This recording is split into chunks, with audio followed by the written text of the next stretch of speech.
Hello everyone and welcome to today's Good morning, good afternoon, to today's good evening. Today's masterclass. Here in Australia we've just had our Father's Day for today. So we've been madly hanging around with Brian's family today. And they're still crazy. Yes. So very warm welcome everyone to our masterclass.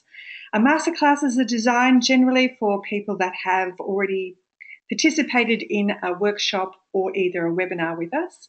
But this time we wanted to open it up. We've had so many emails and messages from people saying, what is the masterclass? Can I join? And so we decided that we'd open it up because some of the questions that you have generally are the things that we're going to be able to address here tonight. So masterclasses are designed to just stretch you a little bit and go over what we've perhaps discussed before, but maybe in a different way so that you get a different aspect to that. Before we go on a bit further, I wondered if somebody could write in the chat box that they can hear us tonight, so we make sure that we are being able to be heard. Just ensuring the global web is actually working. Yeah. So let me have a look. Yes. Hi, Sandeep. Lovely to hear. Yep. Thank you. Thank you. Great. Awesome. So at least 3 people can hear us. 4. Yeah, absolutely. Good. That's excellent. Yeah, great. Thank you. Thank you.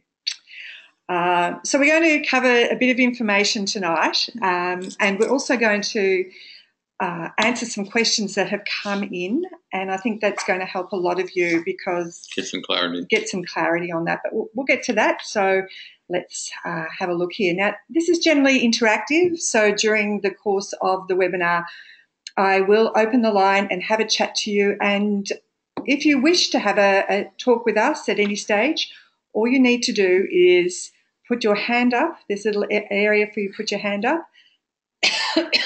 And we will unmute you and have a chat. It's just like it was at school. You put your hand up and the teacher will give you a thump. Absolutely. So let's have a look here. Whoops. Oh, hang on. What's happened? It's dropped out. Oh.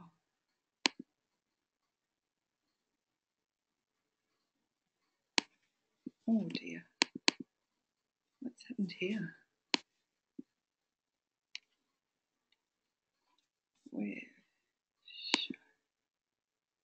Okay, we just dropped out for a minute. Can I just get somebody to put in the chat box that they can hear us again? Still us hear us. We're back. Here. Right. Are we back? Are we back? Yes.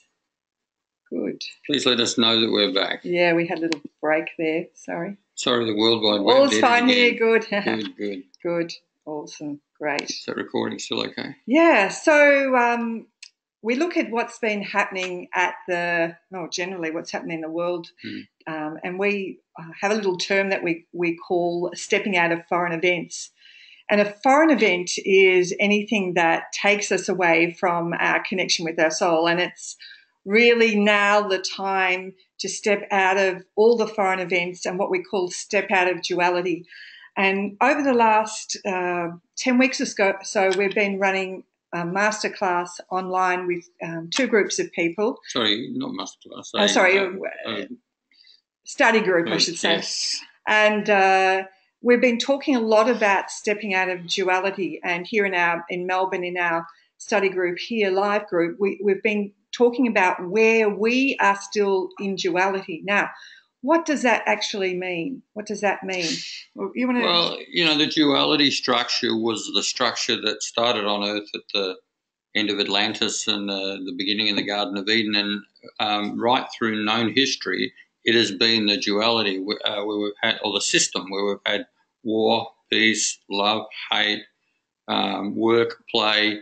There was 2 aspects of one area at play at once.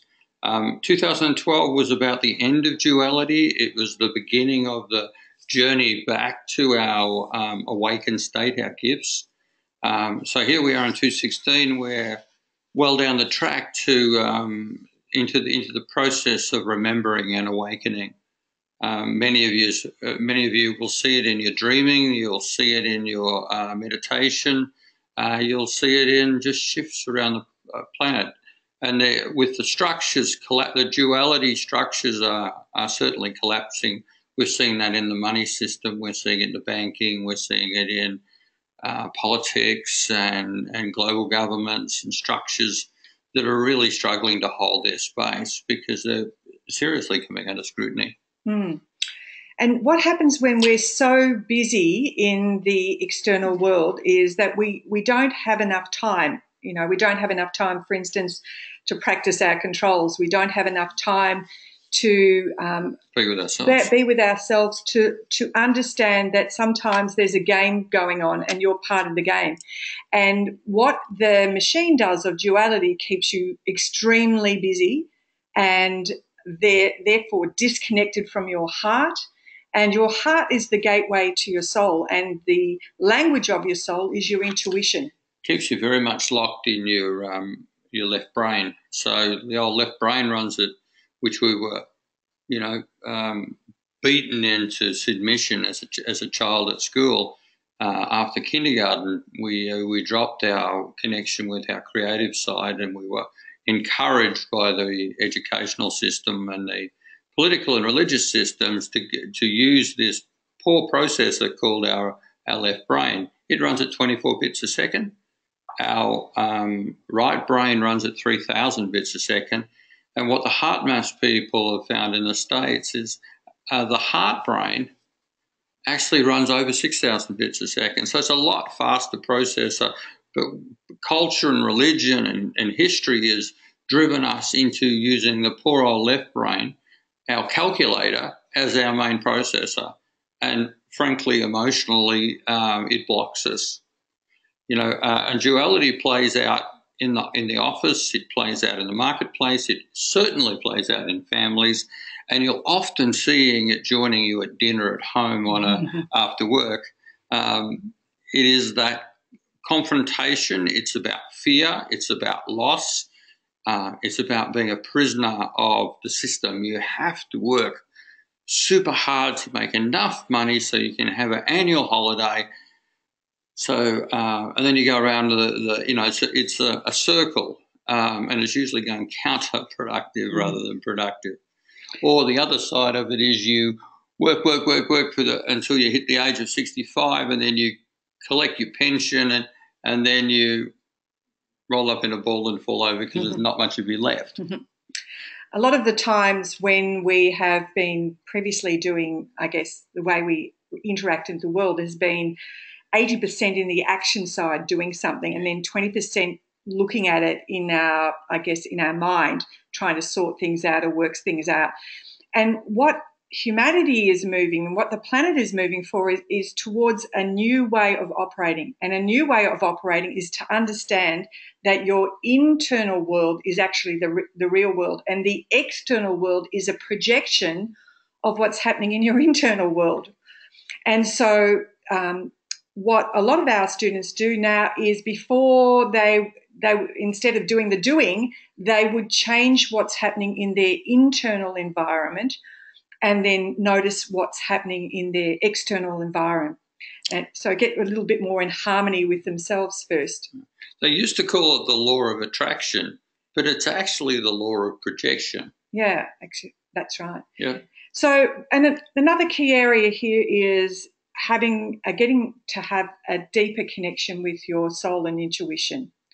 And what we like to do is help people to develop that good connection so that they are making decisions based on the heart. Now, the heart maths people found that the heart has a brain of its own, and they call it the little brain. And in fact, the little brain has neurites that actually communicates with our brain. And we actually thought it was the other way around. We thought it was the brain communicating with the heart, but it isn't. It's actually the other way around. And the heart feels what's going on about 3 seconds before things actually happen. Now, you'll know this part of you because it's what you call your gut feel or your intuition. 3 seconds before you hit the golf ball, you know you've hit it wrong. It's that part of you that says, oh, right, I'm going to go to the pitches this afternoon, but there's a part inside you that says, nah, it's time to relax on the couch. It's that gut feel, that knowingness that once in a while you actually listen to in your life and find out that things work out quite okay. There's many masters on the planet that are talking about the same thing, and as you know, we are lecturers and teachers of Grigori Grabovoi's teachings, and all through his books. Yeah, we've been in the university. Yeah. How do we do that? Yeah. And all through Grigori Grabovoi's teachings, he's talking about people getting back in touch with their intuition, discovering about their inner world, and then how to work with the structures around us. Because have a think about it, if everything in our physical body is designed for us to heal, and the Creator gave us everything in our physical body to do that, He would have also provided things in the external reality where we can make changes. And through the study, people have found actually that they are able to make changes in their external reality because they're starting to become aware. Now, the only way you can become aware or is to know when you are clear. Now, what do I mean by that? When you are still and calm and connected, compared to when you are agitated and rushing around, noisy and disconnected.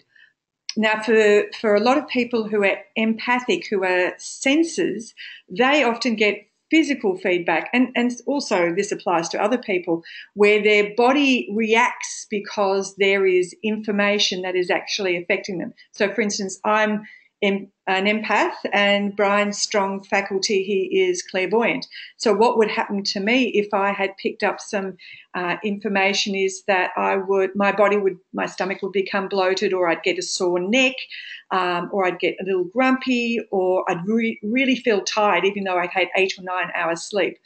And mostly people would react to that by, for instance, if they had a headache, going, oh, I've just got a headache, and then go and have a headache tablet to sort it out, instead of going, why have I got the headache? Haven't I had enough water? Or knowing the difference to, actually, I have picked up some information from someone else or in my environment, and now it's impacting me. Now I can actually do something about it. So stepping out of duality is like what I call waking up and really discovering who you truly are, really discovering. If you're in conflict, you're definitely in duality. Yeah, absolutely. And if you're in judgment, you're in duality. Yeah, absolutely. If you find yourself in gratitude or feeling love or feeling connected with nature, you've moved across to oneness. Yeah, absolutely. So the science of Grigori Grabovoi is a new essential direction of knowledge, affirming the way of developing concerning the direction of constant compliances with the law of creation, development of the world. And firstly, there are opened and confirmed fundamental laws of creative control with each object of information in the direction of rescue and destruction. With the change of perception, you can convert the information in all systems of reality. Let me just expand that a little bit more for you. So our external reality is only happening because we are picking up electrical impulses, and we're also getting colour through our eyes. And it's actually in an area right in the back of our head that we actually process this as a picture. So when you are actually changing your perception or changing the pictures in your imagination, it's changing also in the external reality. So our perception of something can work on a number of different levels. It can be emotional perception or mental perception or a physical perception. So, for instance, your body is not well, and therefore I am in dis-ease with my body. Not my body has diabetes, or my body not that I have diabetes or I have a heart issue or I have cancer, because you don't. Your body is experiencing that. You are soul having a physical reality. Let's have a look further. So we all have an information field around us. And most of us are not aware that that information field, or if you'd like to call it a matrix around us, contains many different things. It firstly contains all the information about you. It contains programs that are actually in your information field that you only know when you look back because there seems to be a pattern in that information field, especially if you are close to other people within 5 meters. You are now connected in somebody else's information field.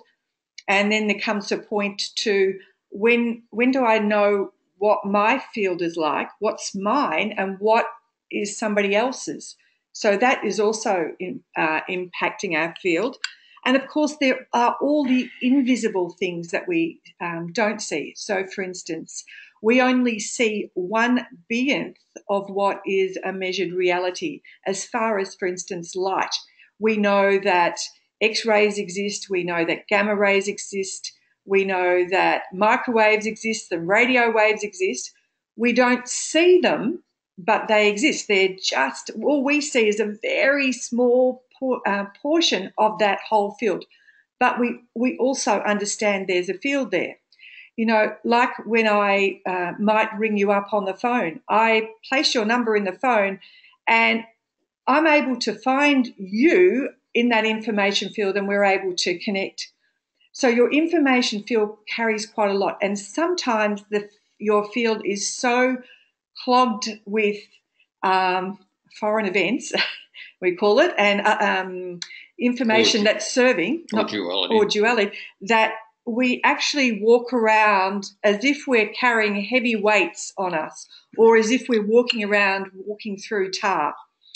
And in the process of discovering what it is to be clear and connected to what it's like to when you have picked up information, it becomes very liberating when you start to realize what's the difference in that area.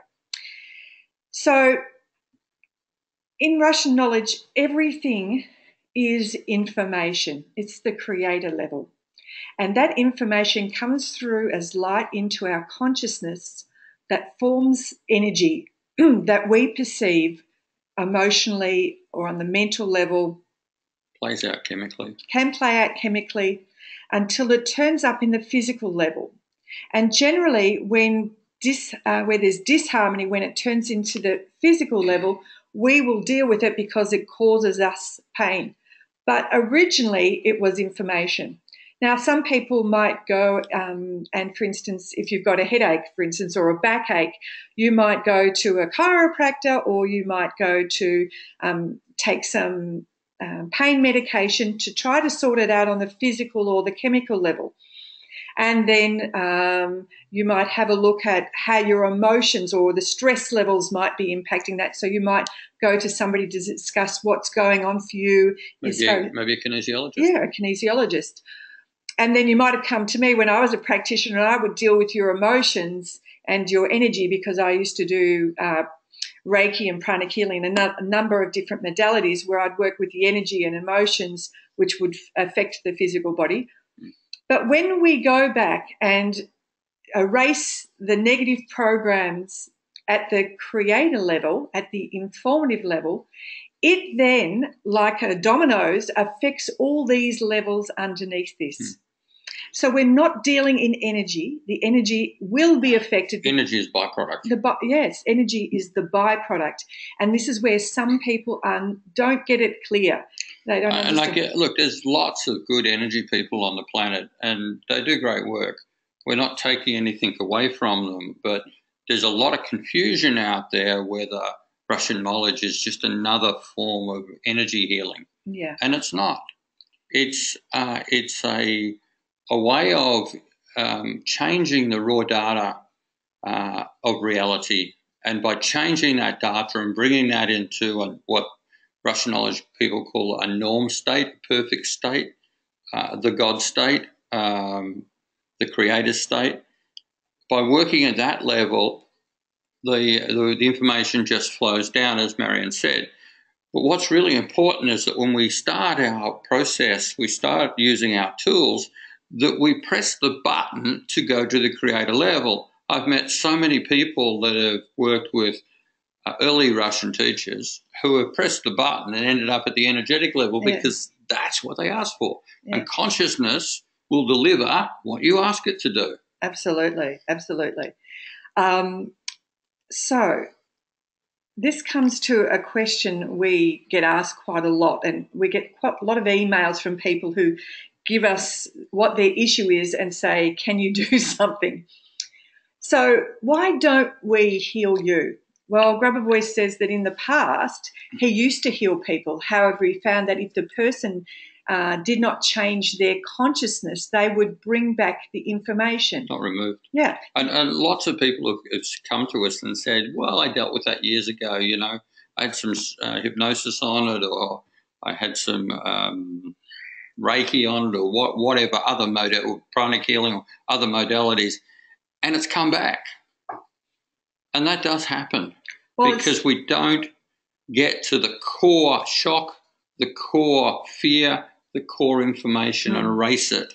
Or the genetics, you know, as you'll carry through up to 6 generations of ancestry. Those dodgy ancestors have dumped you with you know, heart disease or cancer, and the doctors will say, well, it runs in the family. It's in the genome. Yes, they're right. Yeah. But when you step into epigenetics, there's a whole new realm and a whole new way of dealing with things. And with RCK, we just focus on removing the core information out of the cells, out of the organs, out of the fields, out of the bodies. And by doing that, we give the rest of the body, its immune system, half a chance to wipe it out. Another good point is some of you might not know, but Brian, 5 years ago. Actually, before you run off with that, around this question, people say, is Russian creator knowledge, is it a healing modality? The truth is it's not. It's a consciousness development technology that has a byproduct that heals the body. Yeah, absolutely. Yes. And again, many of the early adopters got caught up in healing. Healing is a natural process that takes place by you bringing more light into your body. Yeah, absolutely. Yeah. So I was just going to say about Brian. So 5 years ago, Brian had stage 4 lymphoma, and it was doubling every 24 hours. So when they discovered it, was already a 12.7 kilo tumour. So about wasn't very healthy. About a baby size. Anyway, interestingly enough, fast forward after 35 rounds of chemo and 30 blood transfusions. And 6 months in jail. And 6 months in the hospital, and then telling him he would be on dialysis for the rest of his life, which never happened. Brian got a cough. And 2 God visits. Yeah. Brian developed a cough every time we used to fly overseas, and especially this year at the start of the year, once again the cough happened. And Brian's family were right at him all the time saying, this is what happened when you got cancer, you got this cough.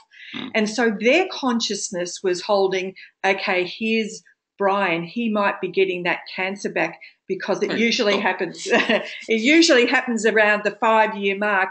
That's what we've been told. And here it is again.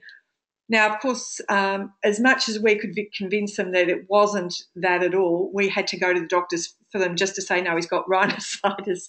But his family, it's enough if the people around you hold the consciousness that you're going to develop again, enough for it to bring it into your field as well. Yeah, because, you know, your 5 meters of reality rubs against and interfaces with other people, with mass consciousness, but also with your family and your friends and your loved ones. And if your loved ones aren't that tidy and clean, you need to support them by maybe cleaning the neighbourhood up. And at the same time, you need to shield. Well, I guess the other thing, when Brian's saying cleaning, he's not talking a physical cleaning. I mean about clearing up your information field so that it's not having an impact on you. So let's have a look. So some question and answers. I'm just going to first of all read the question, answer some of them here, and then I'm going to go to you guys. Anybody that wants to put their hand up, we'll have a chat and throw it open to you with some questions before we actually move on. So we had some questions during the week from people who have registered. And the first one is, I've taken other Russian creator knowledge classes, but it's still not clear to me how you would use it for another person since the process is always worded in the first person. Okay, so... That's easy. What? Increase your own light. Well, here's the other thing I just want to say. If I know some of you on here on the webinar have been on class with us before, and one of the things we say to you when you first learn Grigori Grabovoi's teaching, the Russian creator knowledge, we say, please do not work on anyone for at least the first 3 months until you start to get some results for you. Because there's nothing better than helping other person based on the fact that you know, not in your head, but in your heart, that you've made some changes for someone. Now, the words that we provide when we teach people the knowledge is about, because words actually carry a frequency and they actually impact the information field. We did some Cesare's online tonight. I can see he's in Melbourne and he belongs to our Melbourne study group. And one of the Hello, mate. One of the times in the study group, we had a friend of ours, an Austrian friend of ours, Hannes, who lives in Malaysia, who has a piece of matrix technology called Time Waver, which can measure a lot of different things. And in class, we had the group's aura up for the night. And Hannes was asking the group to use words to show them exactly what happens when you use words. And very quickly when they used words, they could see how their aura was changing. So the words that we use and the words that we think absolutely affect the information field. So when we use words initially, it's about doing the process for you, but how do you do it for somebody else? You just give the objective that you're going to work on, for instance, say Brian's mum, as an example. She's not well at the moment, and Brian can work on it by saying, harmonise the function of my mother's muscles to the creator's norm. And then he's now working on behalf of her, like a practitioner would normally work with a client. So you don't need to be in a room to actually be able to work on somebody else. You just change the wording that suits it to be for you or somebody else. The second question here is... Actually, before you jump onto that, but it's also, as Marion said in the beginning, so important you lift your own resonance. If you're finding yourself you're emotional about stuff and you're finding yourself in maybe down around courage and you're not in your heart space, don't waste your time. You need to be over 528 hertz of resonance coming out of your heart. Yeah. Closer to 700 or 600 or 700 to make any real impact. Otherwise, you're just going to deplete yourself. Yeah. The second question here was, since you do not have the problem yourself, for instance, how will the healing get to the right person? Because you dialed their phone number. I called them and said, how are you? I'm just going to send you a healing. So this is what happens in consciousness. We live in 80 dimensions of consciousness in our physical reality.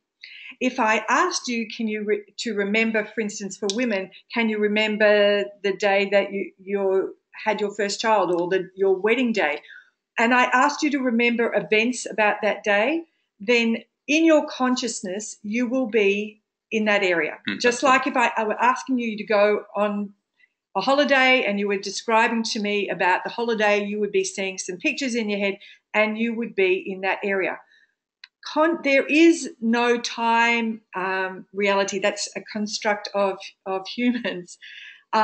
We can heal somebody through our objectives, through our intentions. So when you say, I am harmonizing the muscle function of my mother, then that's exactly, you're giving instruction to the information field on what you're going to have. All you need to do is to get into your heart and think about that person and you're already there. Yeah. So in the developing of your consciousness, it starts to expand and you start to understand a lot more. And it's not an overnight thing. It's Some people are gifted, obviously, with it when they're born, and other people have to develop it along the way. And the process of understanding how your imagination are the pictures that your soul is showing you, how to play with that, and understand that when you are doing a control on that person, it is having an effect. And I think Marianne hit on a key word there, is play. The whole process of RCK should be playful. Yeah, absolutely. And you'll get the best effect by being playful. So what happens is initially at the start, because I'm like everyone, we started, over 5 years ago studying, and we've done quite a lot of study with many of the Russian teachers, and we've spent a lot of time studying, understanding Grabovoi's teachings. And at the start, it felt very confusing, and I definitely got lost with saying the words, and am I saying the right words, and what happens if I don't say the right words. And what I know now is, the words are helping to keep you focused while you're starting to explore your consciousness. So that's why there are words. But the most important thing is your objective, your concentration, and what you're noticing that's happening, not only in the images or your sensing, but also what you're feeling around your physical body. And I'll explain a little bit more about that later. The other question is, since you say the process aloud, do you stop and visualize one part and then continue saying the rest of the process out loud? Or is it even necessary to say the process out loud? You don't need to say the words out loud. As soon as you start thinking, you're already sending waves of information via your thoughts into the information field. Look, you're right. Words do have impact, but you don't need to. No, that your thoughts are. And initially, when you're starting off with reading words, sure, you do the words and you stop and you visualize where you need to visualize. And after a while, the words become second nature to you, and it's only practice. I mean, even for some people, they will record, for instance, themselves doing a control so that they don't get lost with having to remember all the words. They're just listening to it. It says here, in a video you mentioned that your grandson used one of the processes to get rid of a headache. Yes, my grandson, when he was 7, rang me. He lives an hour away from me, and I showed him a tool to get rid of his headache. And now both my grandsons totally understand that this is the way. They just think it's to get rid of headache. So I'd like to share that with you, and it's a very easy process. We actually do it physically when we do it in a class. So at the area of your outstretched hands, there is a sphere. So generally what we do is we get people to stretch out their hand and imagine that they're touching a golden sphere. And as soon as they touch the golden sphere, a man-sized pillar of light appears. You take a physical step into the pillar of light, and as soon as you step into the pillar of light, it starts to spin around you, this pillar of light. You're standing still, and the light is spinning around you a bit like a washing machine spins around, or a tornado spins around. That's why the Germans call it the golden washing machine. Yes, the Germans call it the golden washing machine. So you stay in that area until you are aware or you sense that the spinning stops. And as soon as it stops, you take a step out, the light goes back into the golden sphere, and then you just notice the difference in your physical body. So I'd like to do that with you now. I've just explained the process, but I'd like you all to stand up if you can, just by where you are. And I'm going to take you through this. So I'm not going to do any other words except take you through the process. And for those of you who are visual, you might see it, but most people don't see anything, that just get a sense that it's spinning around you.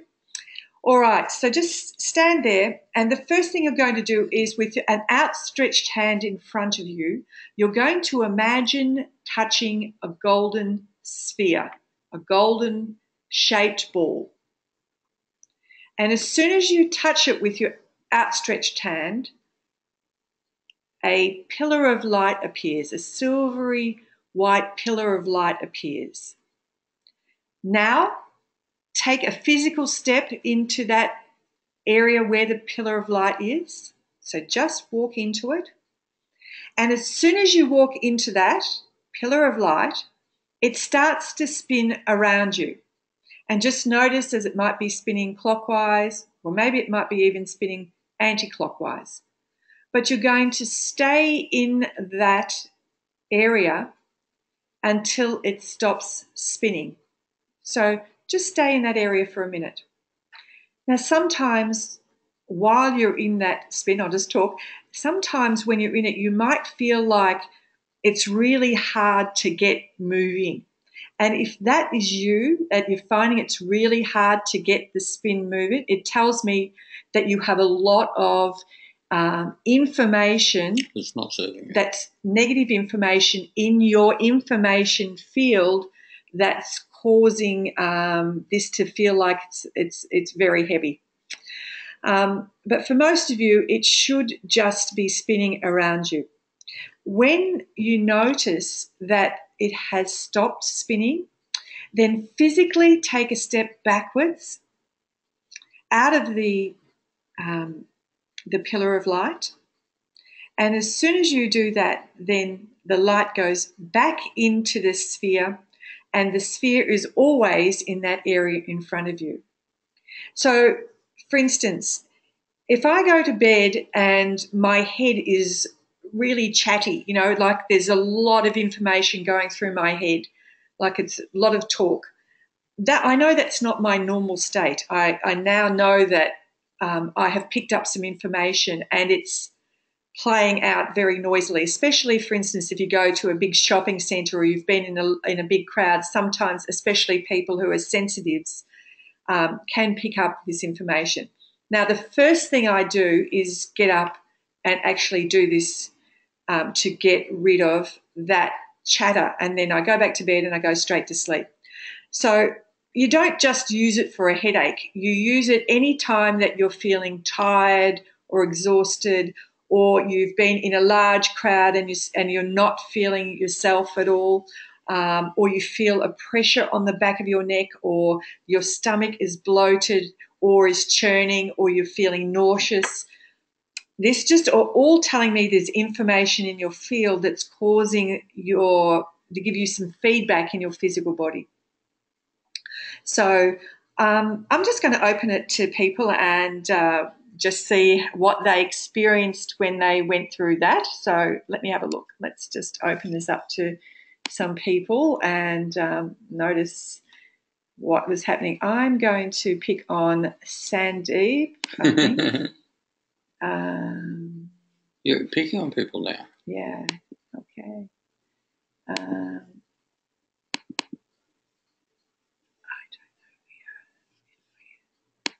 Let me hear.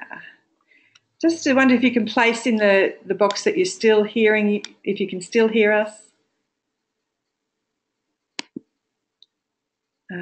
Good. I'm going to hear we are. Sandeep, are you there? Hello? No. Hello, Sandeep. No, not there. Let me go back.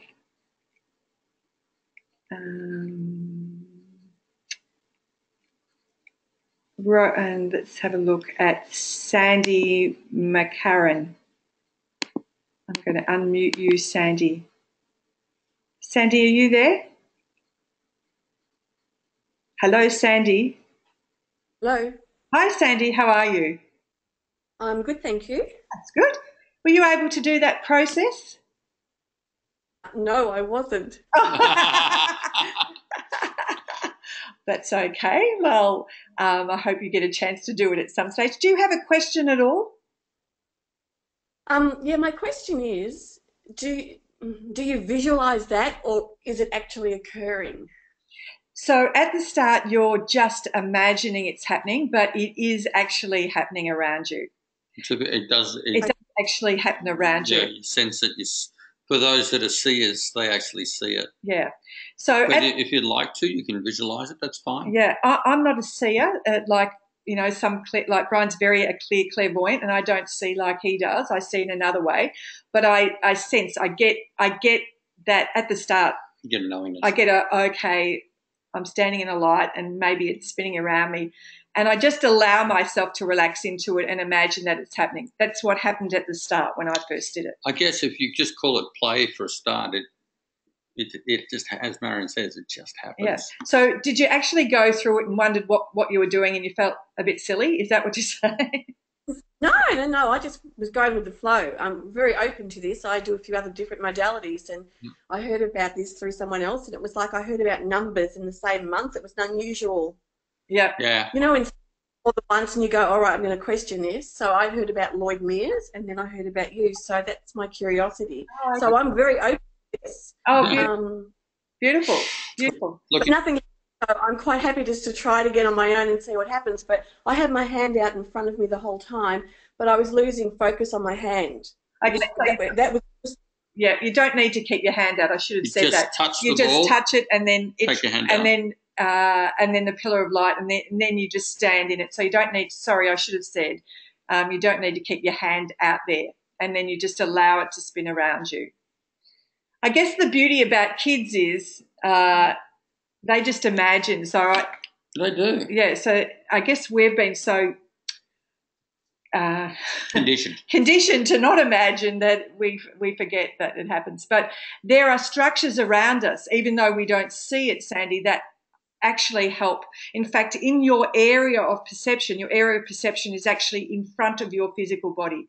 There are structures, there are geometric shapes that are part of, connected also to numbers that change the reality around us. So we're sort of playing with the fabric of reality. That's what we're doing. Okay. Cool. And you're like me. I love numbers. That's why. Good. I'm just going to place you back on hold. I just wondered if Sandeep was there. Hey, Sandeep, you back? Hello, Sandeep. Hello. How are you? Hi, Marion.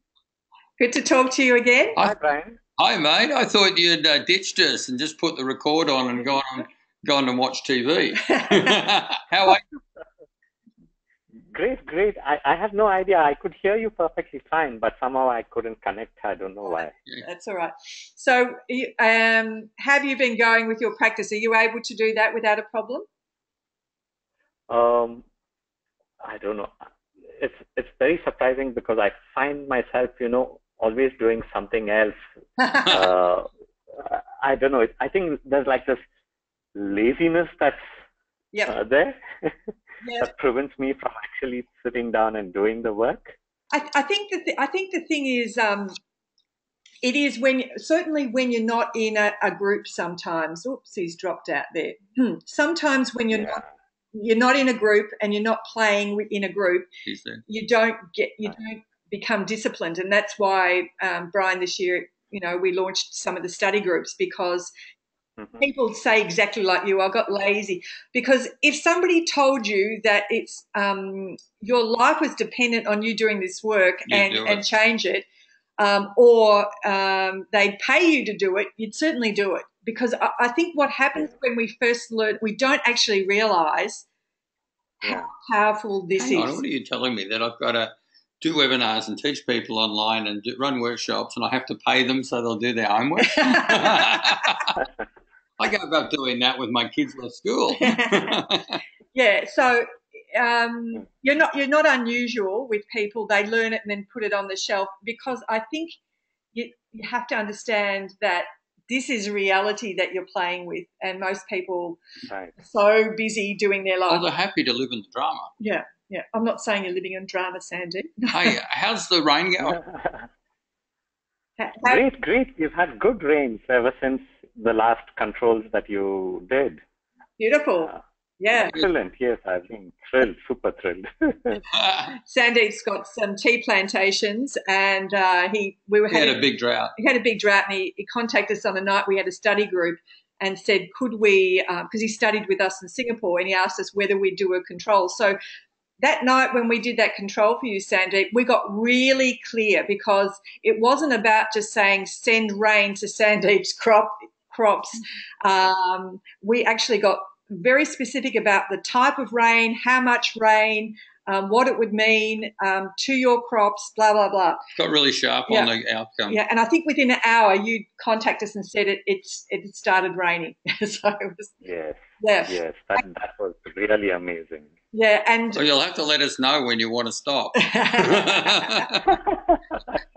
You know, we did it with our Melbourne study group, so there must have been a dozen very active RCK practitioners, and that was pretty cool. We really happy. Yeah, and I think what you did for them was they were almost in a little bit of disbelief when I said to them, "I've just heard from Sandeep.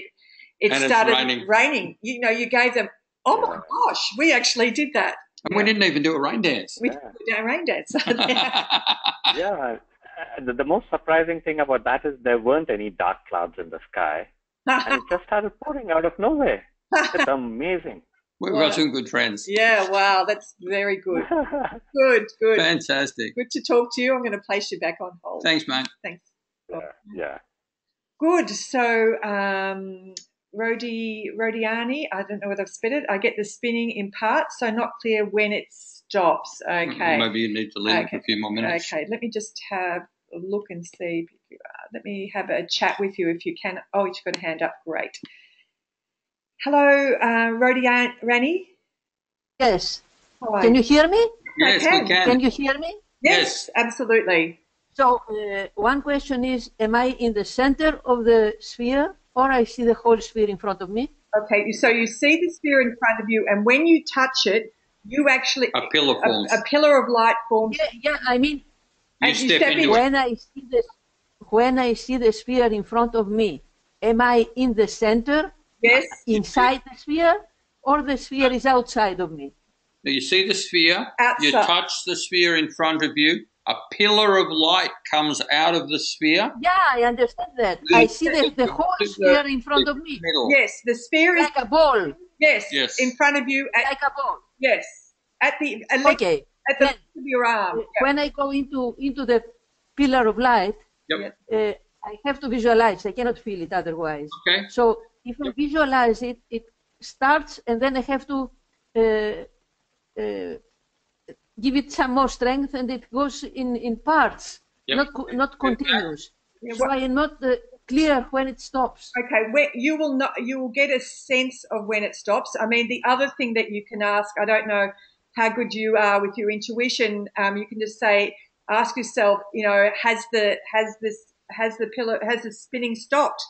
And quickly, your soul answers you very quickly and goes in a yes or no question. You'll get a strong yes or no, a sense of it. Okay. Yeah. So, but generally you will feel like there's no activity around you. You'll just feel like it's still, and then you step back. But you know, since I am visualizing it, I am producing the activity. Yes. So how do I know that I am overgoing? I mean, it stopped, but it produced it again. Yeah, you can try it. You can do that anytime. It's all play. It's there. You can do this as many times as you like. And how you know that it's through practicing, and then you start to realize the difference of how you feel. So when you did that and you stopped it, how did you feel in your body afterwards? Okay. If you feel you're there. If you're feeling lighter and a bit calmer and the noise is not chattering, then you know that you've got a result. Okay, thanks. That's a pleasure. Good. Great to chat. Good to talk. All right, so let's go back to another question. It says, if someone has an injury, do you just go back to before the injury occurred, or do you also add a healing stream process? So, for instance, in some of the training that we have, there is part of a control where you go back to 1 hour before the trigger of the event or the cause. It's a bit like timelining, I guess. You can do that for you, but you can not go back and change somebody else's past or their events.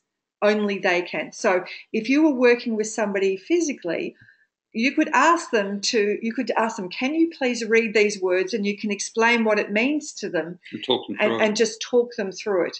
So when you go back to 1 hour before the trigger of the cause, you don't need to know the cause, you don't need to know the trigger. You're going back to 1 hour before anything started happening, where at soul you had a decision.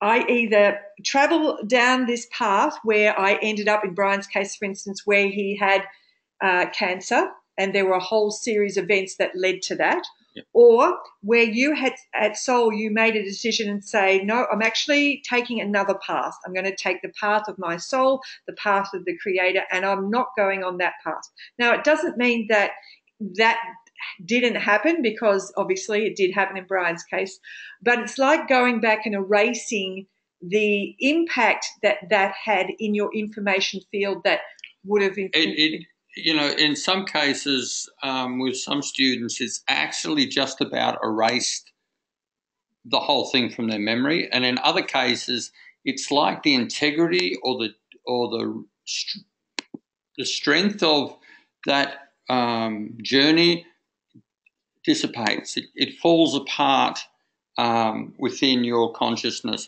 So when you're going to do other controls to try and heal that journey, they happen much easier. There's less resistance. Yeah, absolutely.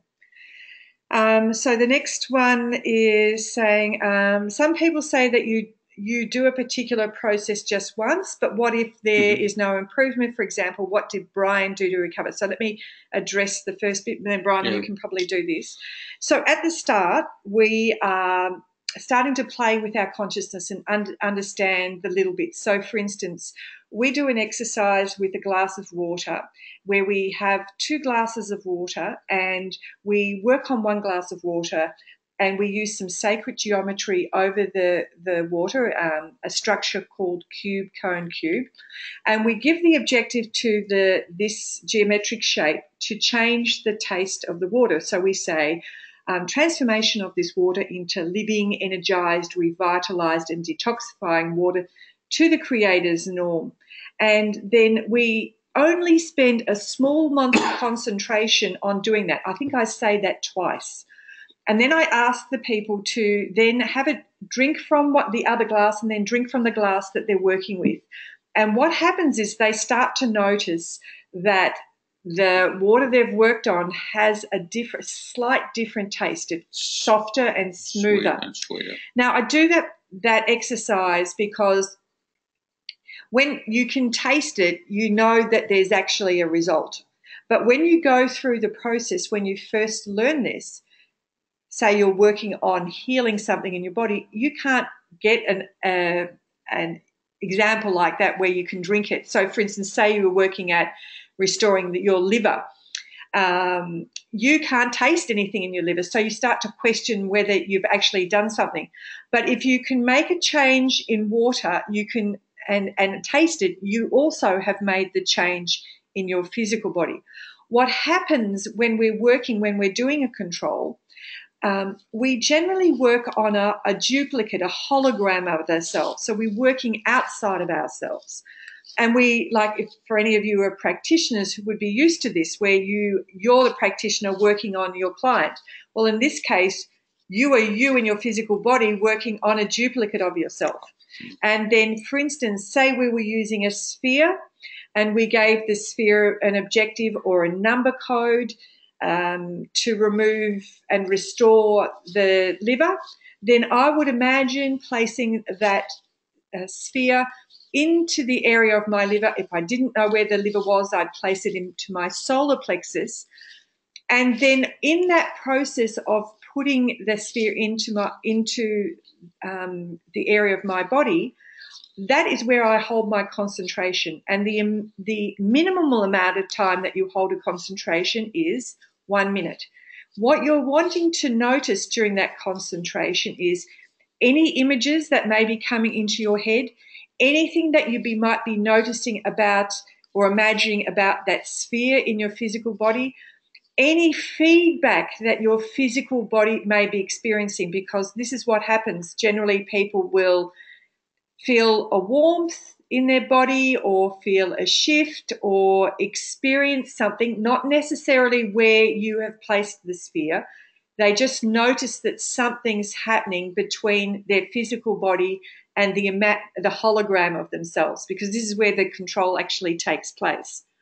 What you're wanting to notice along the way is, how did I feel? What did I notice? So after you've held your concentration for a minute, you're wanting to notice what feels a little bit different. What am I noticing that has changed?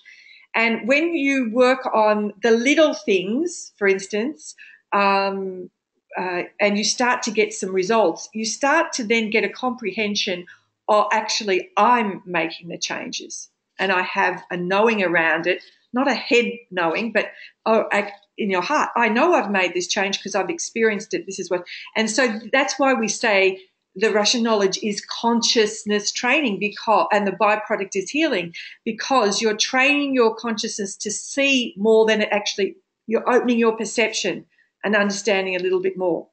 So, so when you do a process once, yes, you can just do it once. If you get enough light. But it all depends on how much light you have in your cell. Each cell has a photon of life.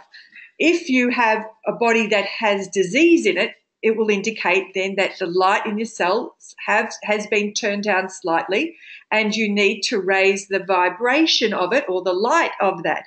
The more light you have in the cells, the quicker it is to get the results. So how quickly will you get a result will depend on how much light you have in your cell, how much concentration you have, what you noticed. It's a whole lot of different variables. What your resonance is. What your resonance. So there isn't I do a control and there's a cookie cutter approach and I get an X amount of results. Especially if you're making physical changes and you're just new, then you would work on it every single day until you noticed a change. Now, I know some of you will say, but isn't that cancelling out what you've done? No, it's not. It means that you are putting your attention, you're putting your concentration to that, and you're instructing the information field, this is what I want to happen. Harmonise the function of my liver to the Creator's norm. Restore and harmonise my relationship with somebody. So all of that requires the practice, and so that changes. So with Brian, he had 35 rounds of chemo to kill the cancer, but it left his body really very, very, very scarred. And in fact, when we first learnt this technologies in Thailand, he on the plane on the way over, he couldn't actually feel his legs. The nerve endings were all destroyed by chemo. And the other thing was he couldn't walk very far. He'd have to walk a short distance and then stop and have a breath. So after the 4 days, you got feeling in your leg, didn't you? And then you want to tell what happened? So, yeah, as Marion said, on the way over, I had very little chi, and I had no feeling from the waist down. Day 3 of the workshop, I had full feeling back into my toes, back to my feet. And day 7, I walked up a 500-step mountain to a temple. My chi had returned. So what I did really was a combination of controls. The first one would be a clearing control. Perhaps, I used to use a cylinder of ice a lot. The second one would be very much a connecting control, me getting really in touch with all of me. And then the third one is a rebuilding control or a harmonizing control. And so there was always a suite in my run. So I would perhaps do realign my matrix, or I would to clean it up, or I would do the spin, or I would use the cylinder of ice. And then I would do another control like opening the heart to really get me centered. And then I would do the next control, which might be the extruder, to rebuild the cells from the inside out. The other thing I used to do was I would go to the hospital, get my blood work, my reports, which would show all my different levels. And then I would go back to Thailand to do further studies. And that was my shopping list to work on.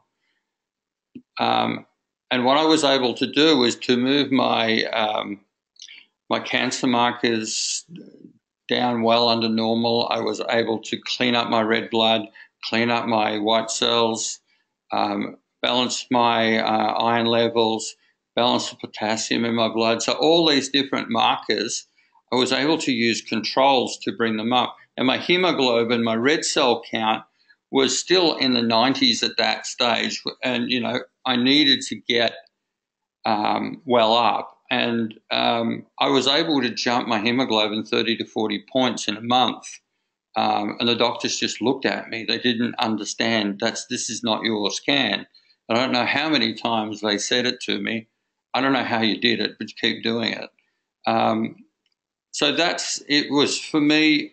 I had a map, and the map came at that stage from the hospital system. And I just did multiple controls, because when I do multiple controls on the same objective, I fire up different parts of my consciousness. And I rebuilt my body. And one of the things that the oncologist said is, you've probably got 4 years. The cancer will be back into. It's pretty common with people like you and your ailment, your version of lymphoma.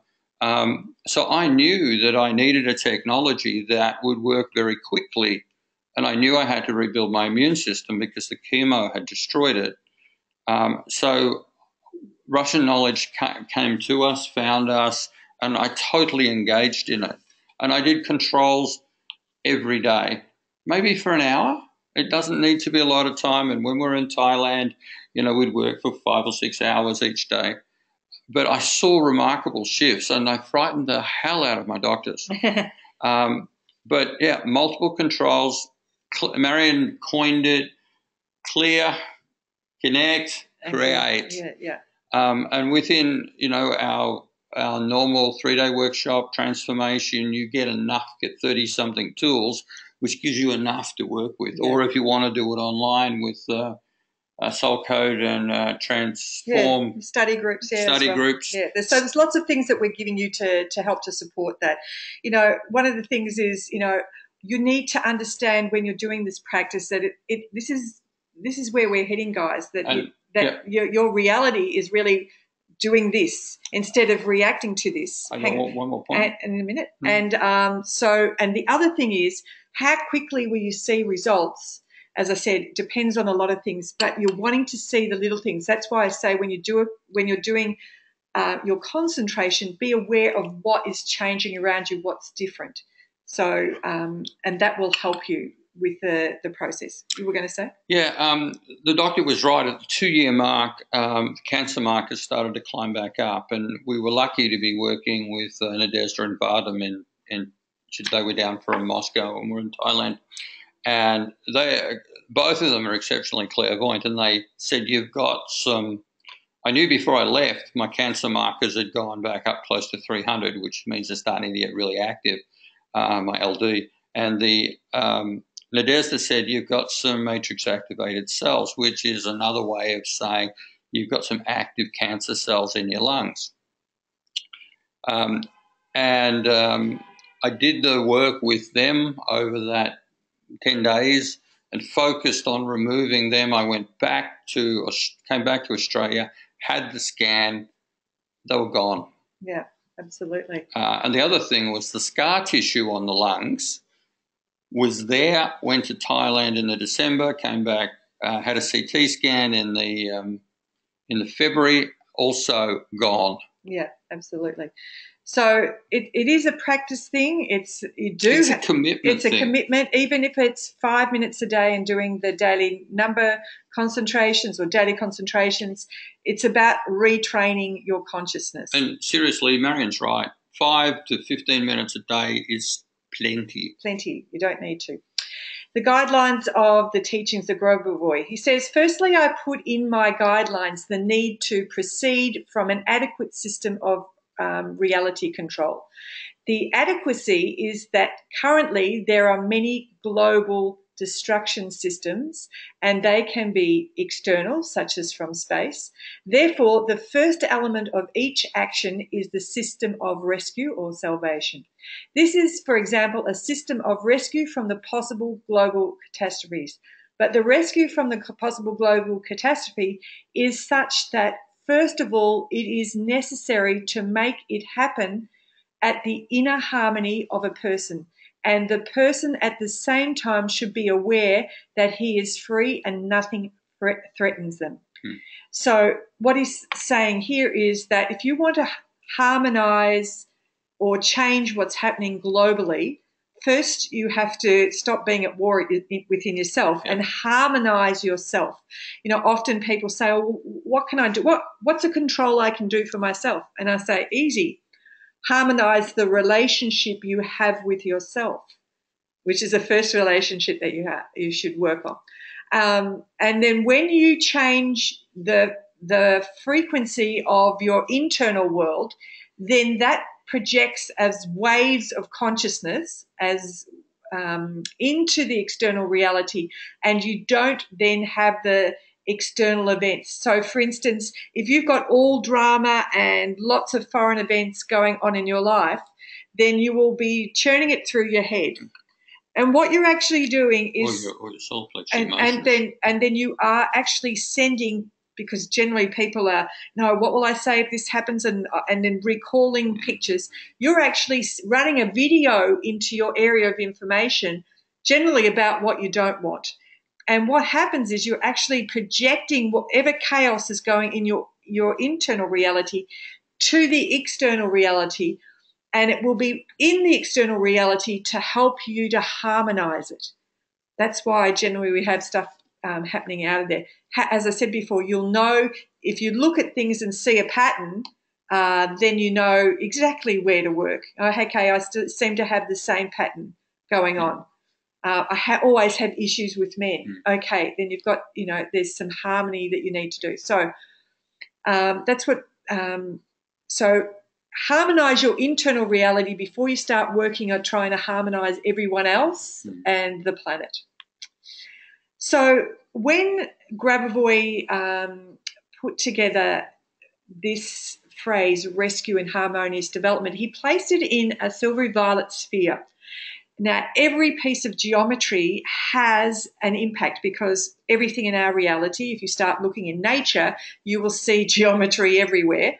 And so what happens is within that sphere is a lot of information.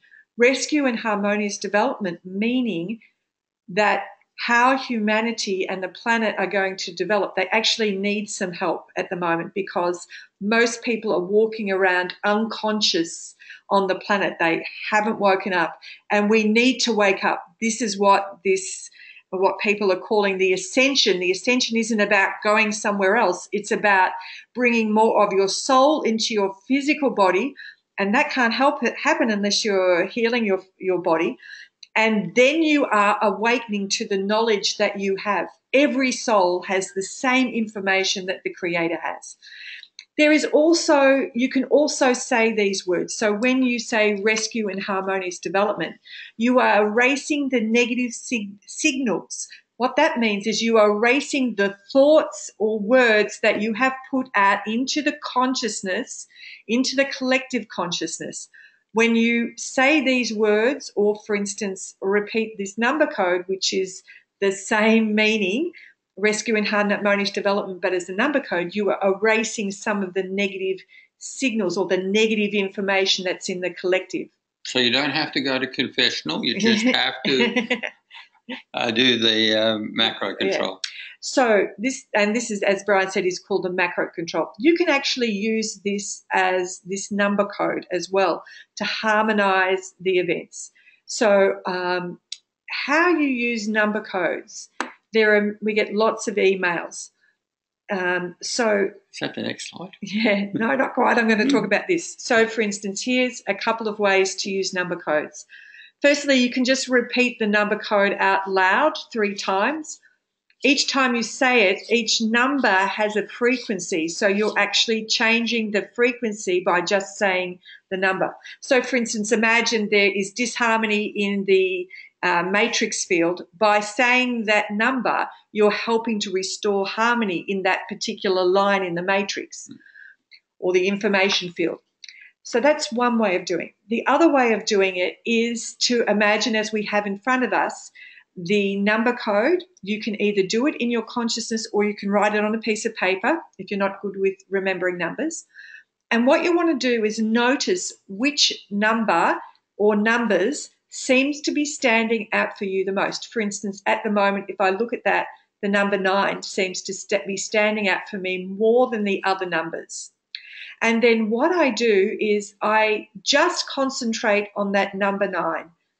And in my mind, I'm also saying to myself, this is number code for rescue and harmonious development for the planet and humanity. So I'm just got that in my mind, in my consciousness, but at the same time now I'm putting my focus on the number 9.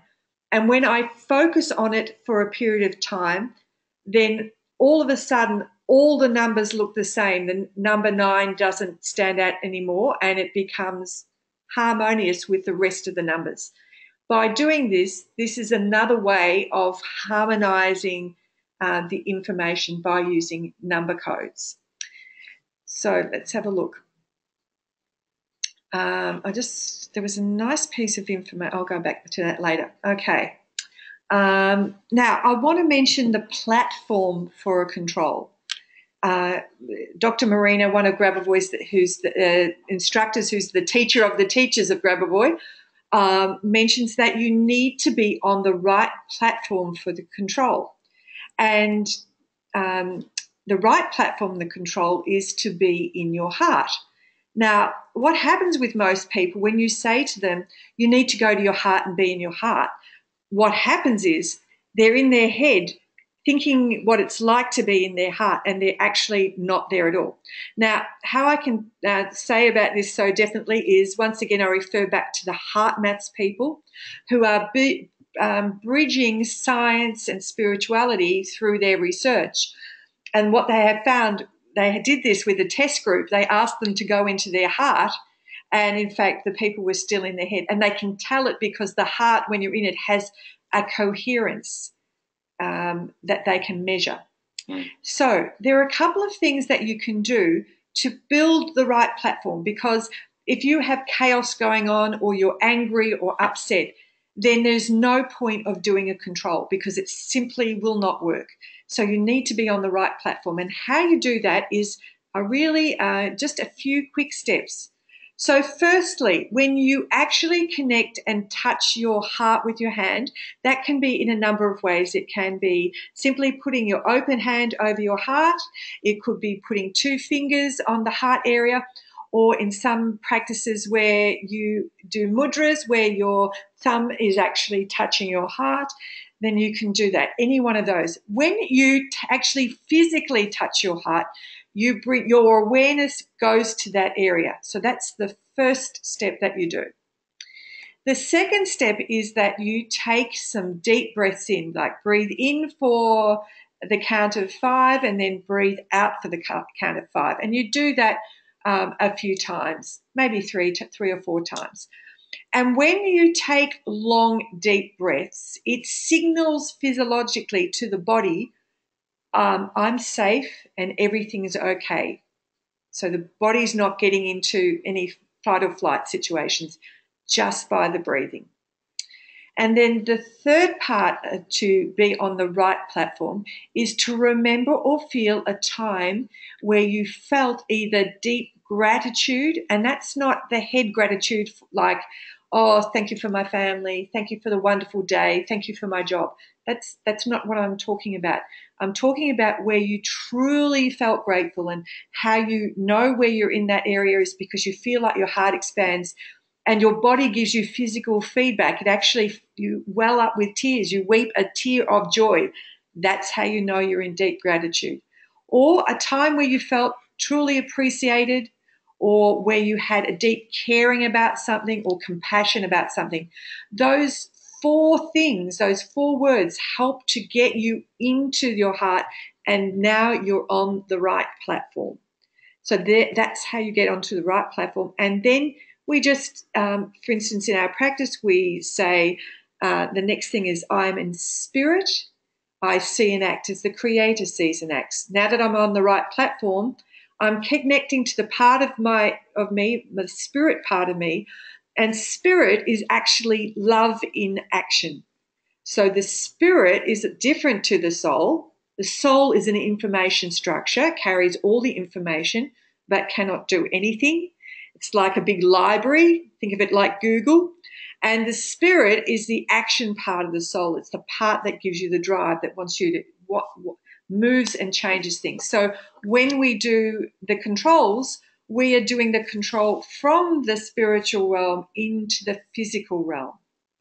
And this makes such a difference when you start your controls from this. So for instance, if I was going back and doing, for instance, I'll just go back to the slide we had before for the macro rescue. If I did that process of touching my heart, taking some deep breaths and remembering something that you felt for one of those words that put you in your heart, and then your objective was rescue and harmonious development for the planet and all mankind. And then you put your concentration, for instance, on the number or the number series, and then notice either what is standing out for you, or by repeating it 3 times, that's a control. The next part of that is to notice or sense what you might feel while you're doing that control. So being on the right platform, as I said, and that takes you, and it makes such a difference. The closer you are connected to your heart, the heart, as I said before, is your connection to your soul, and the language of your soul is your intuition. You can just ask your soul a question at any stage. It's not some experience when the angels start singing or anything. Your soul is only waiting for you to ask questions. And we start people off in a workshop asking some yes or no questions. For instance, even with Brian and I, if we go out for breakfast each day, we might say, in reference to my body, does my body want the porridge, for instance, today? And then quickly, your soul will actually answer you before you've almost asked the question. Your soul has a speed of light, and the speed of the light of your soul is 10 to the minus 17 pulses per second. What does that mean? If you're in a room and there's a light on, generally it works at about 60 hertz. 50 here, 60 there. Yeah. So what that means is in a second, the light is turning on and off 60 or 50 times per second. But we only perceive it as on all the time.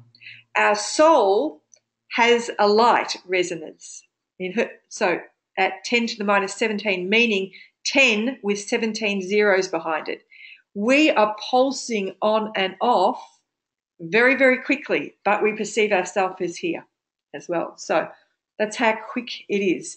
Your soul responds to you quickly. It almost responds before you've finished asking the question, because it's your logical mind that is the very slow processor that's trying to ask the questions. So when you concentrate, it's important to allow your imagination and set it free, absolutely.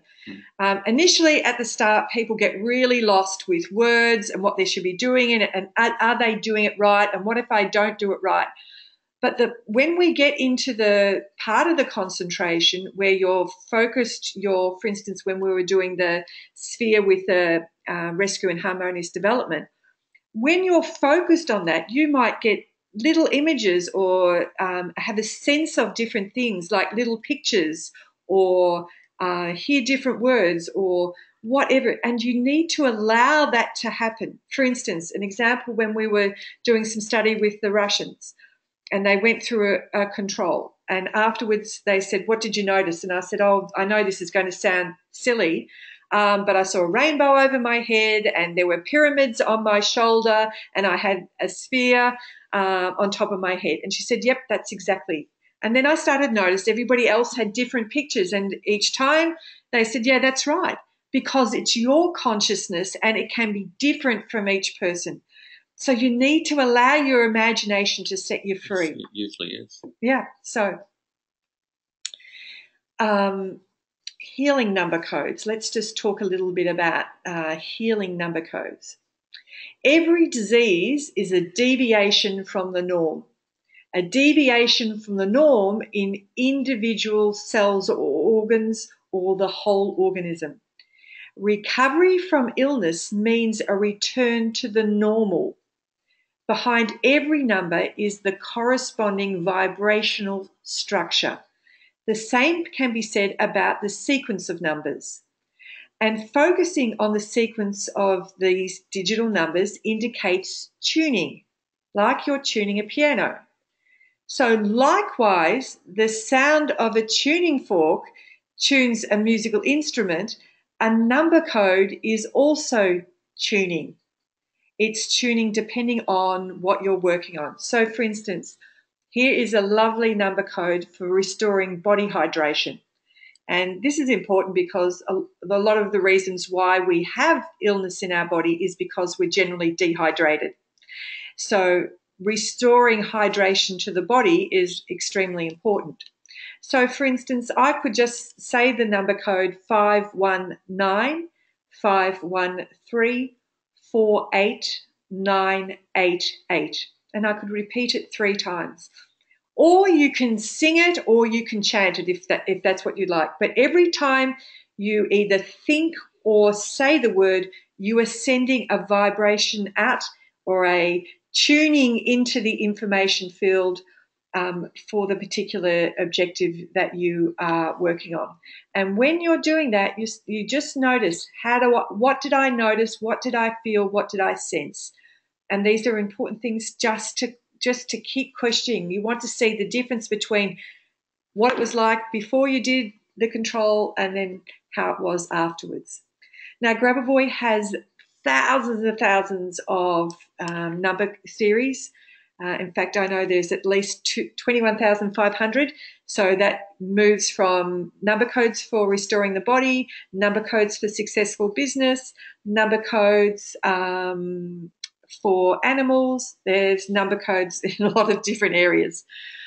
So some number codes you will see all together like they are here, but some number codes will have gaps or spaces between the numbers.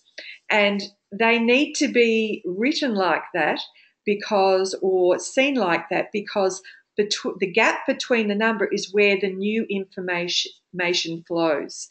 So you need to write it as a gap. Which brings me to my last way of using numbers, especially you can use many numbers at the same time.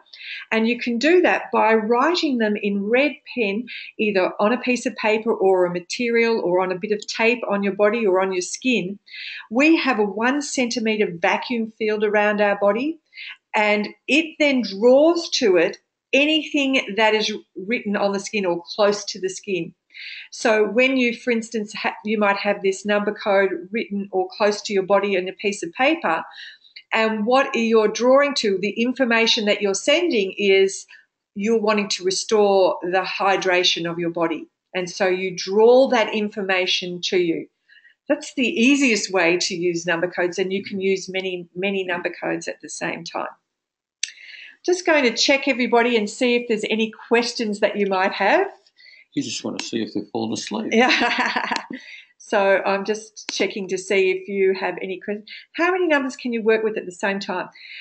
Usually we say about a dozen numbers, and what you're wanting to notice up to what's different with that. And as I said before, there's no cookie cutter approach to any controls like you do this and then you'll a number of times and you end up with results. So for instance, an example was I had a knee issue and I was doing all sorts of different objectives to heal the knee issue. And I was using number codes and all sorts of things. And I thought, well, after a year, I'm not getting an improvement with this. I need to think outside the box. What else can I do? And I was looking through Grigori Grabovoi's pink book for the restoration of the human organism using number codes. And I saw soft tissue, to restore soft tissue around a joint. And I thought, okay, well, maybe it's the soft tissue. So I just did the lazy thing and wrote it on my leg and sort of forgot about it. And then I realised at the end of the week I didn't actually have a sore knee anymore. So what I'd like to describe it is sometimes you might have the issue, for instance, is a sore knee, but you might use a different objective. So it could be restore the function of my knee, harmonise my knee, regenerate the knee, rejuvenate the knee. So it could be a number of different objectives or a different control. I could use sacred geometry, I could use number codes, I could imagine different things. And each time you do something on it, you are opening up areas of your consciousness. It's like a key in a lock that you're choosing the right key until finally the right key's in there and finally it's unlocked. Each time you're making a change, but sometimes you have to be a bit of creative and a little bit of a detective. And I can tell you through doing that, I've found some absolutely magnificent and fabulous number series to work with. So that's my suggestion, Audrey, as far as how many numbers you can work with. You're wanting to know what's different. And Sandra says, I have numbers written on paper and taped onto a glass of water. There are about 7 different numbers for all different reasons. Is this too much? Will they all be jumbled in with each other and not work? No, you can put all the numbers in there, absolutely, and work with them.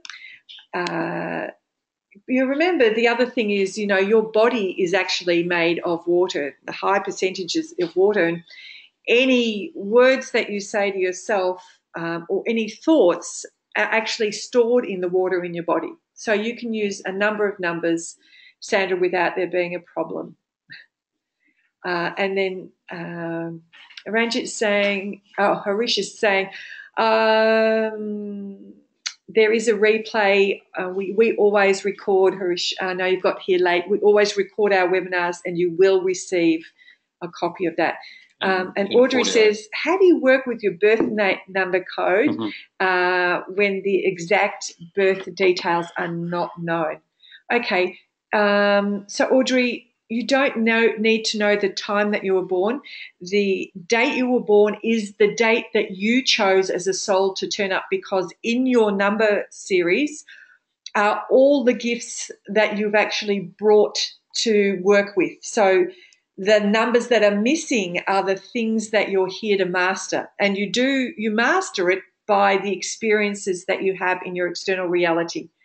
So, for instance, if in your number series, I might have a chat with you. Let me have a look, Audrey, and so it makes if it's around. Let me go up here. If you can chat, I'll have a look. Might make it easy when I'm chatting to you. Okay, Audrey, I'm just going to unmute you. Are you there, Audrey? Hello. Hello, Audrey. No, she's not there. Okay, I'm just going to place it back on hold.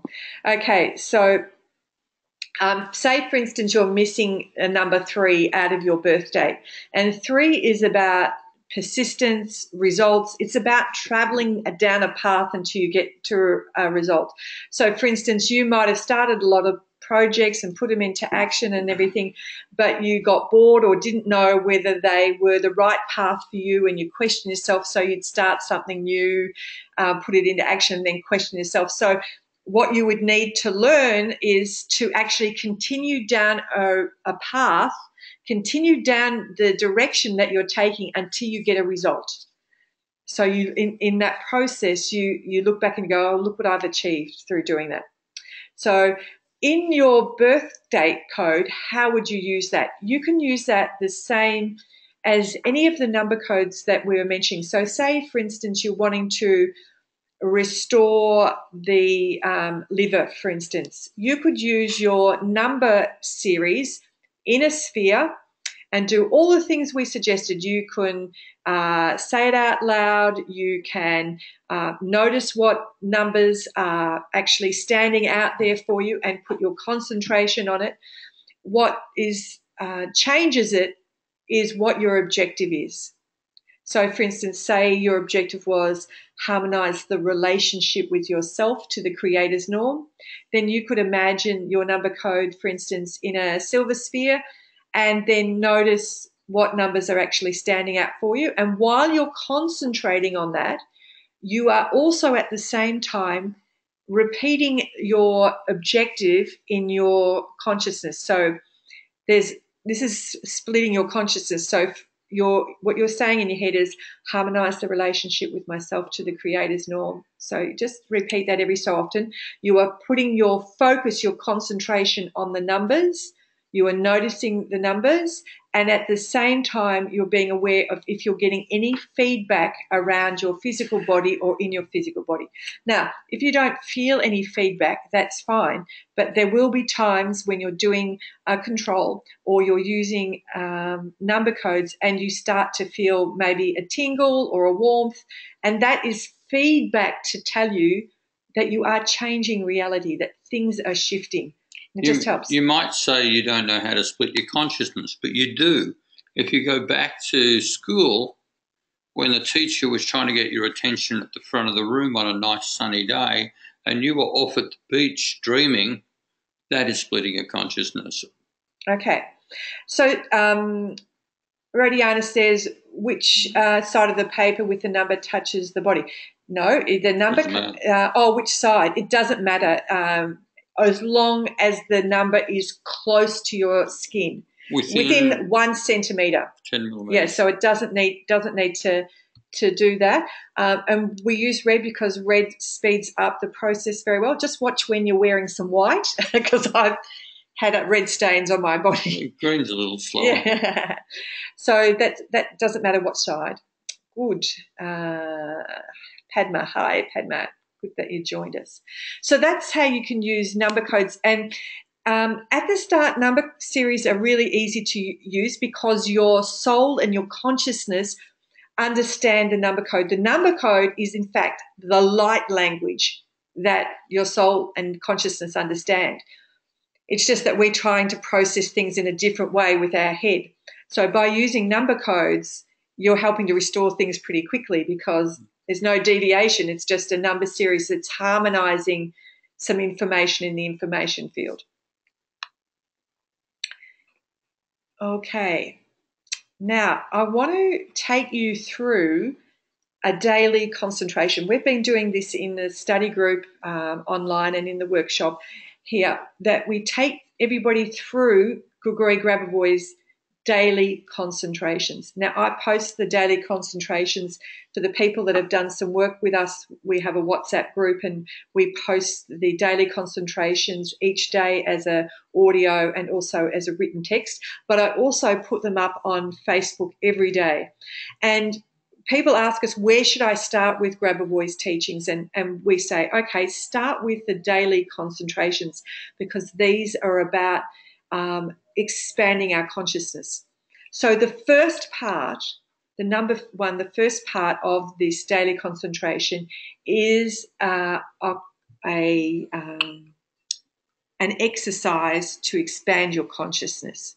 And when you first start reading them, it mightn't make sense at all what you're reading. It never makes sense. It never makes sense. It takes about 3 or 4 months. I think it took me a year to understand when he said go to a remote area of your consciousness and think of your desired event. And I'm thinking, what's a remote area? And then just clicked in one day, oh, he's talking about like daydreaming. You're going into a far area in your consciousness. And my desired event, oh, that's my objective. Okay, now I've got it. So. And that's what happens. All of a sudden, moment. Yeah, you start to understand it. So let's have a look at the first part of this. And it says, on this day, concentrate on crystals or stones. You can also take a grain of sand. Having chosen a stone, you start concentrating on it. Then place a specific sphere around the stone, which is the sphere of information. Consciously, you see all personal objectives entering this sphere. You simply insert your personal objective into this sphere. And by doing this, you perform control by concentration. Now, I'm going to open this up and ask a few people what that means to you. But this is each day is building on top of each other. This is the 4th day. You can start the concentrations at any day. So it's saying you can either in your consciousness imagine a crystal or a stone or a grain of sand, or you can look at a physical crystal or a stone or a grain of sand and then imagine that there is a sphere around it. So that's what he's saying with that. So I think that's pretty clear. If you are not sure about that, we're going to do it as an exercise now, and then maybe you've got some questions that you'd like to ask after it. So most people know what an amethyst stone is. An amethyst stone is a purple colour crystal. So I want us to imagine that there is a amethyst crystal in front of us. If you can't imagine, just sense that there is a purple crystal in front of us. Now, before we have the concentration, I want you to think about a personal objective that you would like to place in the sphere. It can be different for each of you. Now, when you are making a personal objective, you need to keep it fairly succinct and not waffly. Think of a CEO in an organisation giving directives, or even think of the creator giving a directive. He would say something like, harmonise this situation to the creator's norm, or restore this to the creator's norm, or regenerate or heal this to the creator's norm, meaning bringing it back into harmony as he would have originally had it. So it's succinct, it's not waffly, it's not if my angels will come in or the ascended masters or what. I mean, they surely can exist, but we want you to take control of your reality, and that's what you're doing by doing this. So when I ask you to place your objective into the sphere, it can be different. And then we're going to hold the concentration. Did you want to say anything? It needs to be sharp. You know, those people who have studied disciplines like neuro-linguistic program will know that you are supposed to be artfully vague about the objective. With Russian knowledge, we need a really sharp outcome or objective. Yeah, you're putting your concentration on. You're not meditating. As Marion said, it's not meditation. It is concentration.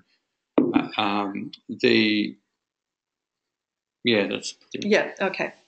So I'm going to take you through first. We're going to connect to our heart, and then we're going to do the concentration. So I want you to place your hand over the area of your heart, and we're going to take some deep breaths. 4 breaths in and 4 breaths out. And repeat that again. Take a deep breath in and out. And another breath in and out.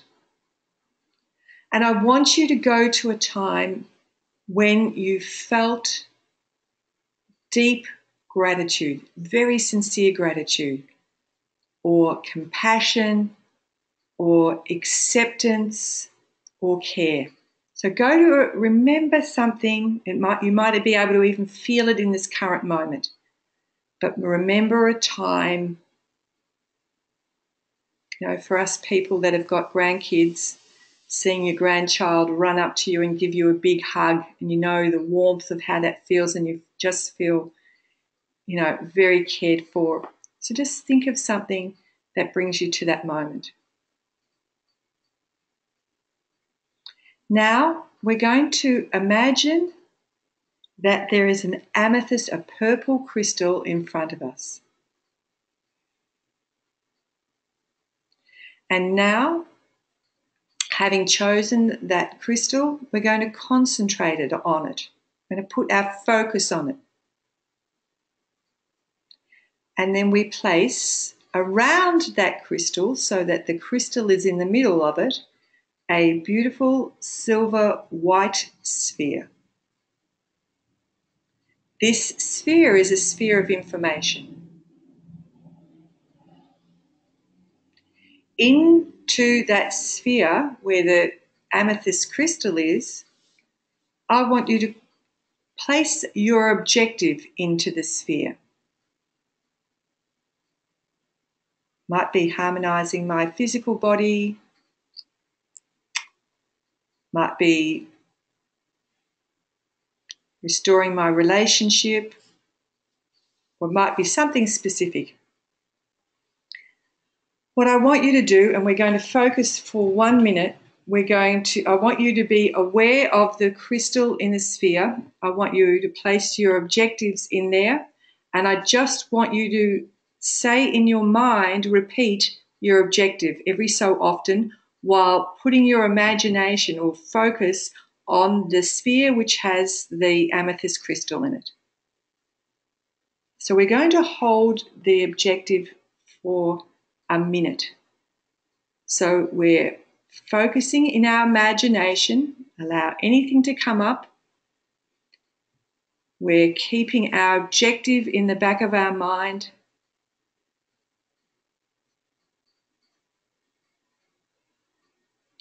Hold your concentration. Repeat your objective. And notice what might be happening within the sphere or around the sphere. And at the same time, be aware if you're feeling anything around your physical body.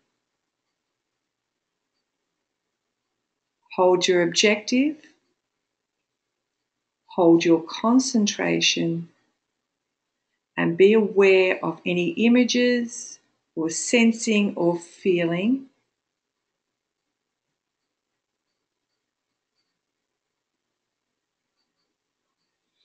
Okay, all right, that's the end of our concentration time. I'd be interested to hear what you noticed during that. Okay.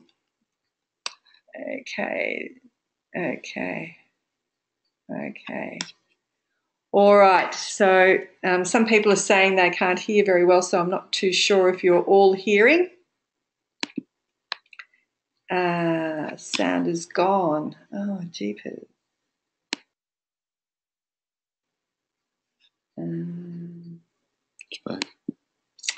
Okay, just... Can you let us know if it's back? I can't hear you at all. Feeling heaviness in my breath, says Harish. Tingling and tears, says Grace. Beautiful. Great. Good. I'm not too sure. Is everybody lost the sound, or is it just... Sarah, has it come back yet? Has it come back, Sarah? Okay, that's lovely. So the other thing that I wanted to mention also was, can hear my forehead is heavy, says Padma. Great. Okay, interesting. It's fine for me, Sandeep's saying. Tingling around my body, says Audrey. So good indication that you are making changes. Great, with your objective. Good. Let's move on to the next part of the concentration, which is the 7-digit number code. There are always 2 number codes, a 7-digit number code and a 9-digit number code. And the 7-digit number code is for harmonizing your external reality for the day. And the 9-digit number code is for harmonizing your internal world for the day. So once again, you can do this a number of ways. For me, each morning as I'm doing this exercise, I just say the number code 3 times out loud to myself and allow that to happen.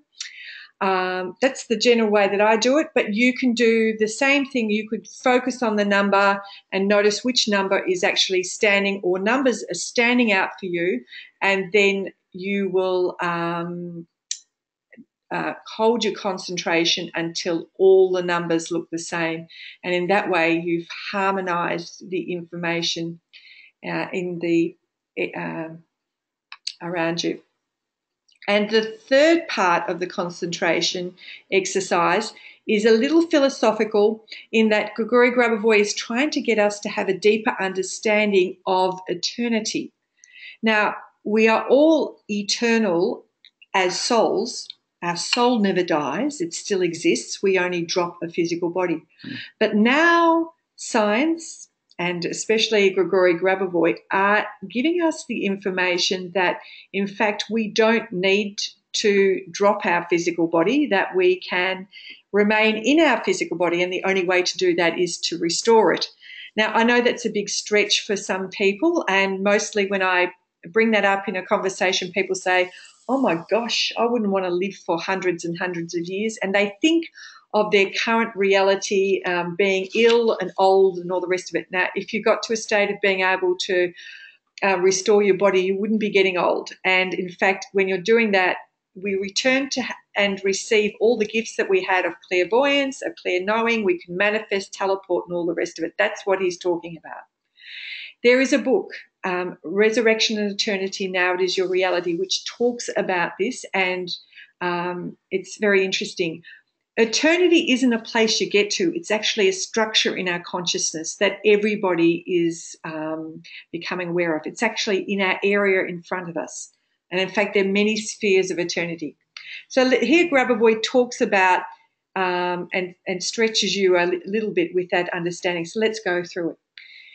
Recognize the degree of reality that you obtain by the concentrations. The methods demonstrate harmony.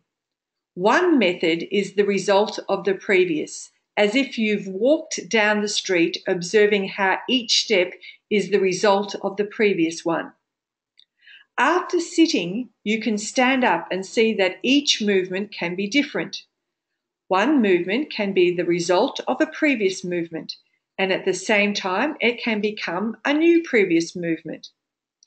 Imagine the world as if it were uninterrupted, as if each movement of this world only concerns you as an integrated personality. As soon as you feel that unity of the world, which you obtain by using concrete methods of control in this world and with this world, then your world will become everywhere. You will come to it. You will take into your hands, and your hands will become that world which holds your world. And you will see that you are getting in touch with the eternal world, the world of all worlds. It will be unique for everyone. It will be a collective world you have chosen, and that everyone has chosen. Create this world in a way that is ideal for everyone and for yourself. You may perceive the ideal state for all mankind and yourself in your integrated world, as well as in the integrated world of all people. I think, is that it? Yes. Okay. So a lot there. I wonder what it means to some people. Okay. I just contemplated.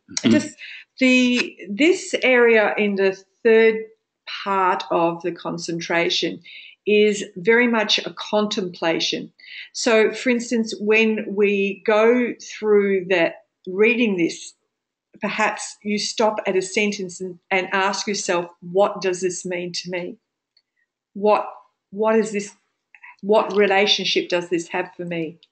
And when you start asking your questions, you start to think about it a little bit deeper.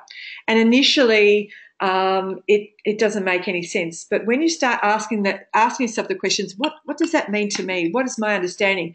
There's no wrong understanding of it. It's just your understanding at that perfect time. And then I can guarantee you will read this, and one time you'll actually understand what he's actually saying. And in fact, sometimes when I read these, and I've been reading these for five years every day, I feel like I've actually read them for the first time, as if it's totally new information. So that's interesting about the daily concentrations. Okay, let me have a look. No questions about them. If you've got any questions about them, please pop them in the chat box. Just make sure we've got no hands up at all. No, good. Oops, there's a hand up. Natalie, are you there? Hello, Natalie. Yes. Hello, how are you today? Thanks, Natalia. How are you? Good. How can we help? Thank you. How can I help you?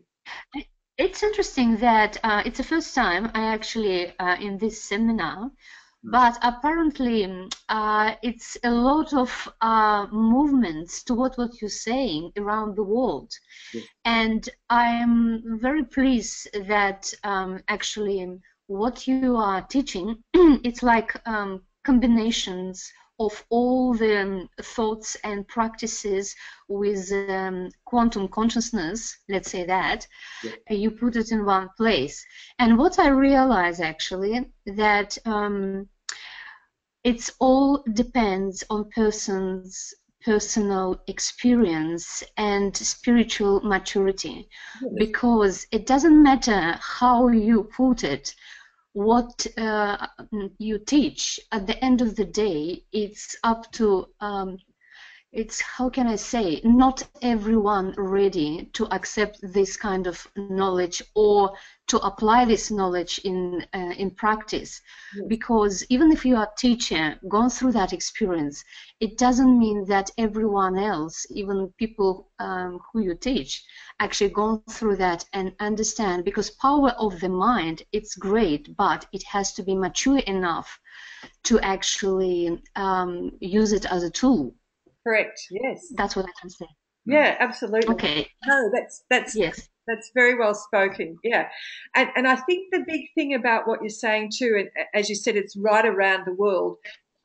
It doesn't need to initially be every single person, providing we get to a point that in consciousness. I'm going to place you on hold because it's a bit of background.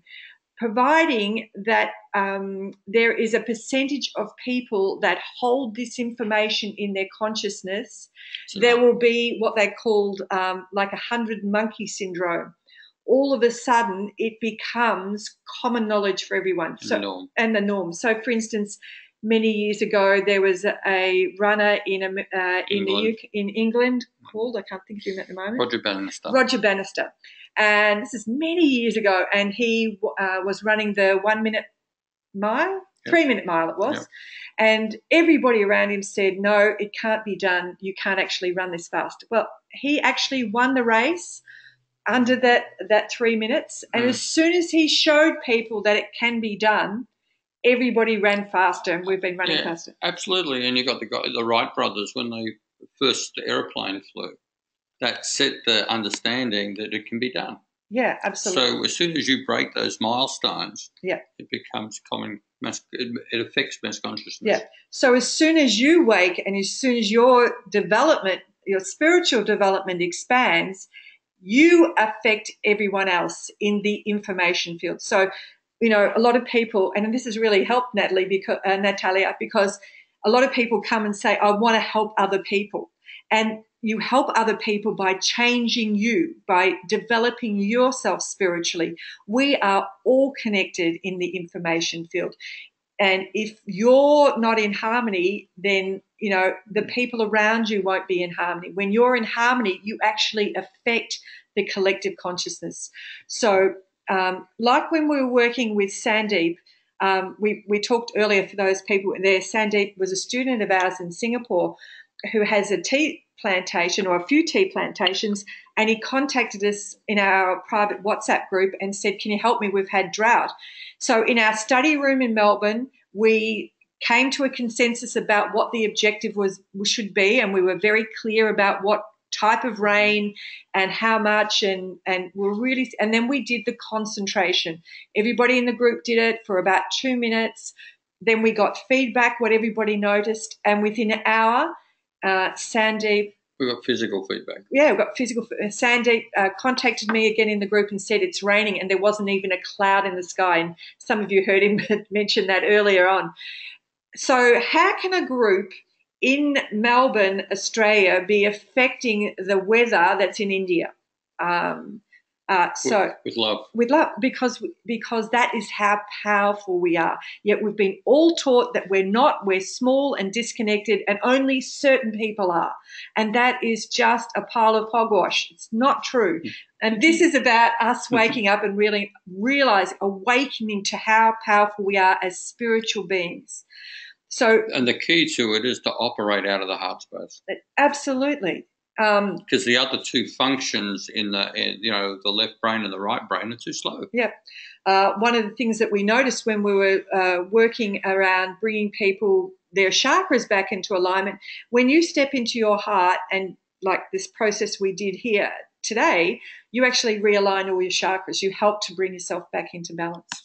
So I encourage people to do the daily concentrations because they really do expand your consciousness. So Grabovoi says it is necessary to reflect on questions and answer them. For example, what is green color in terms of information? So, for instance, if you saw green in your concentration, well, what does green have to do with what I was seeing? Oh, maybe green means it's healing. Oh, okay, my objective is healing. Great. Or where is it located geometrically? So where am I seeing it in my consciousness? Is it left, right, up, or down? How is this possible to control over this dynamic if the form is changing in order to change the upcoming event and so on? So if my sphere is now not a sphere and it's started to turn into a pyramid and it's gone from a yellow color and now it's a golden color and now I've shifted in my consciousness to the left or right, how is that having an effect in the external world? Well, every time you change information, whether you change it from one color to the next, from one geometric shape to the next, from a location in your mind, left, right, up or down, you are changing the information structure because it doesn't exist as it originally is.